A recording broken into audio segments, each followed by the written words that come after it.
Part 11 की शुरुआत में हम देखते हैं रात में हॉस्टल रूम में मेली गाने की प्रैक्टिस कर रही होती है, मगर उसकी आवाज बिल्कुल अच्छी नहीं होती।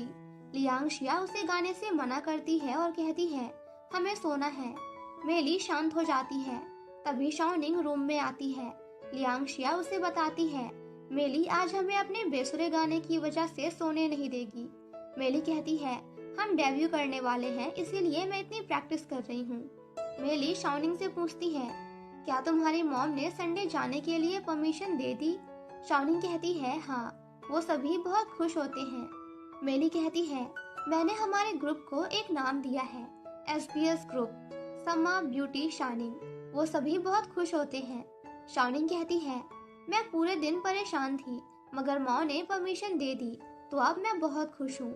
मेरी मॉम बहुत स्ट्रिक्ट है, मुझे तो लगा था वो मना कर देंगी। जिसके बाद वो लोग गाना सुनने लगते हैं जो वो गाने वाले हैं, मगर लियांगशिया तो अपने कपड़ों को ही देखकर खुश हो रही थी जो माओ ने उसे धोकर दिए थे। अब अगली सुबह सभी एक्सरसाइज कर रहे होते हैं। तभी यान वहां आता है और मार्टिन को बास्केटबॉल खेलने बुलाता है। अब ये तीनों बैठकर बातें करने लगती हैं कि हम वहां जल्दी चले जाएंगे और अपना बेस्ट देंगे। तभी माँ वहां आता है और कहता है कहाँ जा रहे हो तुम लोग, मैं भी साथ चलूं? लियांगशिया कहती है तुम्हें म्यूजिक के बारे में कुछ पता नहीं है, तो हमारा मजा खराब मत करो। माओ लियांगशिया को टिफिन देते हुए कहता है ये मैंने तुम्हारे लिए बनाया है। लियांगशिया बहुत हैरान हो जाती है। माओ उसे हेडफोन्स और सीडी देता है ताकि वो सॉन्ग्स को अच्छे से सुन सके। माओ कहता है एंजॉय करना। शाओनिंग कहती है तुम्हें अचानक से क्या हो गया है, तुम इतने कैसे बदल गए? लियांगशिया पर बहुत ध्यान देने लगे हो। मेली कहती है माओ कितना स्वीट है। वो मार्टिन को आवाज देकर कहती है माओ तुमसे ज्यादा फास्ट है। माओ लियांगशिया के बाल पीछे करता है। लियांगशिया खुश होती है, मगर यान को ये सब अच्छा नहीं लग रहा था। अब स्कूल के बाद मेली बहुत एक्साइटेड होती है कि कल उनका इंटरव्यू है। लियांगशिया कहती है हम सब कल बहुत अच्छा करेंगे। अब सब घर जाने लगते हैं। मेली और लियांगशिया के जाने के बाद शाओनिंग को एक कॉल आता है। वो बहुत उदास हो जाती है और कहती है मैं वापस आ रही हूँ। अब अगले दिन इंटरव्यू के टाइम लियांगशिया शाओनिंग को बहुत कॉल करती है, मगर वो कॉल नहीं उठाती। वो लोग बहुत परेशान हो जाते हैं क्योंकि अभी उनका ही नंबर होता है। लियांगशिया वर्कर के पूछने पर बताती है कि हमारी एक मेंबर नहीं आई क्योंकि उसकी तबीयत खराब है, वो बीमार है। वर्कर कहता है आज की ब्रॉडकास्टिंग बहुत इम्पोर्टेंट थी, हम रिकॉर्ड भी करने वाले हैं और कॉन्ट्रैक्ट साइन करने का मौका भी ऑन द स्पॉट मिलने वाला है। मेली कहती है हमें एक चांस तो दीजिए। वर्कर कहता है ग्रुप का एक मेंबर मिसिंग है, अगर वो नहीं आ सकती तो तुम्हें ये अपॉर्चुनिटी नहीं मिलेगी। वर्कर दूसरे ग्रुप को अंदर ले जाता है। लियांगशिया और मेली बहुत अपसेट हो जाती हैं। कुछ देर बाद वो लोग शाओनिंग से मिलते हैं और पूछते हैं तुम क्यों नहीं आई? शाओनिंग कहती है मैं अपनी मॉम से बात कर रही थी, इसलिए तुम लोगों का कॉल नहीं देख पाई। कैसा गया इंटरव्यू? मेली कहती है तुम्हें पता है हमें डिस्क्वालीफाई कर दिया गया, हमने इतनी प्रैक्टिस की थी, तो तुम क्यों नहीं आई? लियांगशिया पूछती है क्या हुआ है? शाओनिंग कहती है कुछ नहीं, मुझे बस इंटरव्यू में नहीं जाना था, मुझे वो सब नहीं करना था, मैं बस तुम लोगों की वजह से थोड़ी एक्साइटेड हो गई थी। मेली बहुत गुस्सा हो जाती है और शाओनिंग पर चिल्लाने लगती है, मगर शाओनिंग बिना कुछ कहे वहां से चली जाती है। वो जा रही होती है तभी पीछे से मेंगरान आकर उससे पूछती है क्या हुआ, तुम इतनी शांत क्यों हो, तुम्हें कुछ कहना है? शाओनिंग कहती है बताकर क्या फायदा जब वो चीज मैं बदल ही नहीं सकती। मेंगरान कहती है कम से कम तुम्हारा मूड तो चेंज हो जाएगा, चलो शाम में मिलते हैं, कहीं चलते हैं। अब रात हो जाती है, मगर शाओनिंग हॉस्टल वापस नहीं आती। मेली और लियांगशिया बहुत परेशान हो जाती हैं। शाओनिंग उनका कॉल भी नहीं उठा रही थी। मेली को लगता है उसकी बातों की वजह से शाओनिंग कहीं चली गई है। लियांगशिया उसे समझाती है ऐसा नहीं है, माओ और मार्टिन उसे ढूंढ रहे हैं, वो जल्द ही मिल जाएगी। लियांगशिया बाकी लड़कियों से पूछने जाती है कि क्या शाओनिंग को किसी ने देखा है। मेली कमरे में बहुत परेशान हो रही थी। तभी शाओनिंग की मॉम वहां आती है। वो शाओनिंग का बेड देखती है और पूछती है शाओनिंग कहाँ है। मेली कहती है क्या वो घर नहीं आई? शाओनिंग की मॉम कहती है, तुमने और लियांगशिया ने मिलकर उसे छुपाया है ना? मैंने उसकी डायरी में बहुत बार तुम लोगों का नाम पढ़ा है। शाओनिंग तुम दोनों को अपना बेस्ट फ्रेंड मानती है। तुम लोगों की वजह से वो बदल चुकी है। पहले वो अपनी डायरी में बस पढ़ाई के बारे में लिखा करती थी, बट अब वो कैसे तैयार होना है और तुम दोनों के साथ कैसे मस्ती करनी है, इन सब के बारे में लिखती है।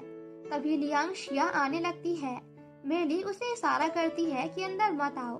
शाओनिंग की मॉम कहती है, शाओनिंग से कहना मैंने उसे एक चांस दिया था, अब उसे और चांस नहीं दिया जाएगा। मैं उसकी स्कूल भी चेंज करवा दूंगी, जहां उसे पढ़ाई करने वाले फ्रेंड्स मिलेंगे। ये सब कहकर मॉम वहां से चली जाती हैं।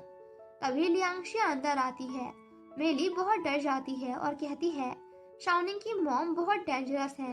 शाओनिंग इसीलिए अपनी मॉम से इतना डरती थी। लियांगशिया को याद आता है, हमेशा शाओनिंग को वही करना पड़ता था जो उसकी मॉम उसे करने कहती थी, बट दरअसल शाओनिंग अंदर से बहुत उदास रहती थी। लियांगशिया कहती है, मुझे हमेशा लगा करता था कि शाओनिंग की लाइफ सबसे ज्यादा अच्छी है, मगर उसी की जिंदगी में सबसे ज्यादा चेंजेस आने चाहिए। मेली कहती है, पहले हमें शाओनिंग को ढूंढना होगा। शायद वो मेंगरान के साथ होगी या फिर उसे पता होगा कि वो कहाँ है। दूसरी तरफ हम शाओनिंग को देखते हैं, जो कि मेंगरान के साथ ही होती है। पहले वो लोग मूवी देख रहे थे, मगर कॉमेडी मूवी होने के बाद भी शाओनिंग को बिल्कुल हंसी नहीं आती, इसलिए मेंगरान उसे यहाँ ले आती है, जहाँ वो लोग स्प्रे से वॉल पर पेंट कर रहे होते हैं। मेंगरान और शाओनिंग पेंट करते हैं। मेंगरान पूछती है, तुम्हें आज क्या हो गया था? तुम्हारे दोस्तों को तुम्हारी फिक्र हो रही होगी। शाओनिंग उसे बताती है कि मेरी मॉम मेरी स्कूल चेंज कर रही है। ये सुनकर मेंगरान को भी अच्छा नहीं लगता। वो कहती है, तुम अपनी मॉम से इस बारे में बात क्यों नहीं करती? शाओनिंग कहती है, वो नहीं सुनेंगी। वो मेरी लाइफ अपने हिसाब से चलाना चाहती है। मेरी मॉम की अरेंज मैरिज हुई थी। उन दोनों के बीच हमेशा झगड़ा हुआ करता था। डाइवोर्स के बाद मेरे मॉम एंड डैड एक दूसरे से बिल्कुल बात नहीं करते। मेरी मॉम की आखिरी होप मैं ही हूँ, इसलिए मैं चाहती हूँ मैं वही करूँ जो वो चाहती हैं, ताकि उन्हें हर्ट ना हो। मेंगरान कहती है, इसीलिए तुम उन दोनों के साथ इंटरव्यू के लिए नहीं गई। शाओनिंग कहती है, हाँ। फिर वो दोनों आपस में बातें करते हुए पेंट करते हैं, पर तभी वहाँ वॉचमैन आ जाता है। वो दोनों वहाँ से भाग जाते हैं। थोड़े दूर आने के बाद वो दोनों एक जगह पर बैठ जाते हैं। शाओनिंग मेंगरान से कहती है, मुझे बहुत अच्छा लगा, मैंने ऐसा कुछ पहले कभी नहीं किया। मेंगरान अपनी लाइफ के बारे में बताने लगती है कि मेरी जिंदगी बहुत एक्साइटेड है, मैं बहुत कुछ करती हूँ जिससे मैं अपनी लाइफ में बहुत बिजी रहती हूँ और खुश भी। मुझे आज तुम्हारे साथ बहुत मजा आया। वो शाओनिंग से पूछती है, तुम्हें क्या करना है? शाओनिंग कहती है, मैं चाहती थी मैं अपने दोस्तों के साथ इंटरव्यू के लिए जाऊं और फ्यूचर में मेरा एक कॉफी शॉप हो। वो मेंगरान को सब कुछ बताती है कि उसे लाइफ में क्या क्या करना है, कहाँ जाना है, कैसे रहना है। अब अगली सुबह शाओनिंग मेंगरान के साथ वापस हॉस्टल आती है तो देखती है लियांगशिया और मेली हॉस्टल के बाहर उसका इंतजार करते हुए सो गई हैं। शाओनिंग उन्हें आवाज देकर उठाती है। मेली उससे कहती है, हमने पूरी रात तुम्हारा यहाँ इंतजार किया, तुमने वो सारी बातें हमें क्यों नहीं बताई?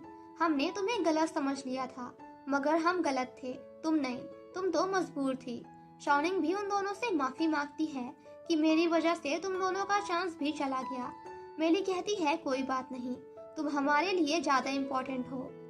लियांगशिया उसे बताती है कि कल तुम्हारी मॉम आई थी, हमें कल ही तुम्हारे बारे में सब कुछ पता चल गया, अब तुम क्या करोगी? शाओनिंग कहती है, मेरी मॉम नहीं मानेंगी, मैं कुछ नहीं कर सकती। लियांगशिया कहती है, मेरे पास एक आइडिया है, मगर इसमें तुम्हें मेरा साथ देना होगा। मैं मैम बनकर तुम्हारी मॉम से कहूंगी कि मिड स्कूल में तुम्हारा ट्रांसफर नहीं हो सकता, तो वो मान जाएंगी। अब कुछ देर बाद लियांगशिया मैम बनकर शाओनिंग की मॉम से बात करती है। शाओनिंग की मॉम शाओनिंग का एप्लीकेशन फॉर्म दिखाते हुए कहती हैं, उसका दूसरे स्कूल में एडमिशन करवाना है। लियांगशिया उन्हें समझाती है और उन्हें शाओनिंग का ट्रांसफर करवाने से मना करती है और उसे इसी स्कूल में रहने को कहती है, मगर शाओनिंग की मॉम नहीं मानती। तो लियांगशिया उसका एप्लीकेशन ले लेती है और कहती है, इसमें कम से कम 2 महीने तो लग जाएंगे। शाओनिंग की मॉम कहती है, क्या अब मैं असली मैम से मिल सकती हूँ? मुझे पता है तुम लियांग शिया हो, मैं सब जानती हूँ। शाओनिंग की मॉम कहती है, आज तुम्हारी दोस्ती का आखिरी दिन है। वो वहाँ से जाने लगती है तो मेली उन्हें रोकते हुए कहती है, हम नहीं चाहते शाओनिंग का ट्रांसफर हो, इसीलिए हमने ये सब किया। हम तीनों हमेशा साथ रहते हैं, हमने सारी चीजें साथ में की है। मेली शाओनिंग की मॉम को सब कुछ बताती है कि शाओनिंग को क्या पसंद है क्या नहीं। वो कहती है, शाओनिंग दूसरे स्कूल में जाकर खुश नहीं रहेगी। शाओनिंग की मॉम कहती है, इसके फ्यूचर के सामने ये सब मैटर नहीं करता। ये अच्छे इन्वायरमेंट में जाकर पढ़ाई करेगी और फिर मैं इसका एक अच्छे कॉलेज में एडमिशन करवाऊंगी। इसकी एक बहुत अच्छी नौकरी होगी और इसका फ्यूचर पार्टनर भी मैं ही चूज करूंगी ताकि ये जिंदगी भर खुश रहे। शाओनिंग की लाइफ यहाँ सबसे सक्सेसफुल होगी। शाओनिंग कहती है, क्या आज से 10 साल बाद मैं जहाँ रहूंगी उसमें मैं खुश रहूंगी? मैं आपसे बहुत प्यार करती हूँ, मगर इससे मैं खुश नहीं रहूंगी। शाओनिंग अपनी मॉम को समझाती है। लियांगशिया भी उन्हें समझाने की कोशिश करती है। शाओनिंग की मॉम कहती है, तुम लोग कुछ मत कहो, शाओनिंग को मैं सबसे ज्यादा पसंद करती हूँ, मैं भी बस उसकी खुशी ही चाहती हूँ, तो तुम लोग मेरी मदद करो। ये कहकर वो वहाँ से चली जाती है और इसी के साथ हमारा ये पार्ट यहीं पे खत्म हो जाता है। Thank you so much guys for watching my explanation. Stay safe and healthy. Bye bye.